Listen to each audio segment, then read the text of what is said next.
লেখা আছে, সেই জন্য আমাদের বৈশিষ্ট্য হচ্ছে সম্পূর্ণ।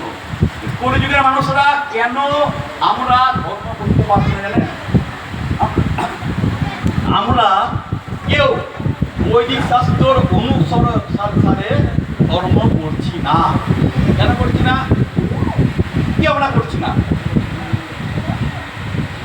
এই জন্য কি হচ্ছে বলুন তো, প্রত্যেক পাড়ায় পাড়ায় ভগবান তৈরি হচ্ছে, প্রত্যেক দেশে দেশে ভগবান তৈরি হচ্ছে।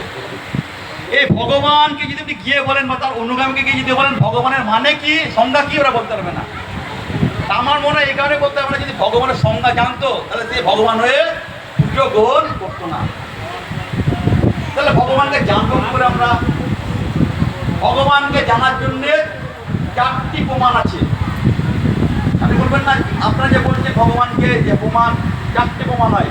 আপনারা জানেন কিনা জানেন? 4টি প্রমাণের মধ্যে 1 নম্বর বলছে অনুমান প্রমাণ, 2 নম্বর হচ্ছে ঐতিহাসিক প্রমাণ, 3 নম্বর হচ্ছে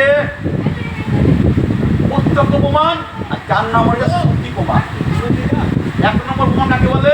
অনুমান প্রমাণ হচ্ছে আমরা এখানে বসে আছি আর সুনীলনাথাজি বসে বসে এখানে ভাবছে আমার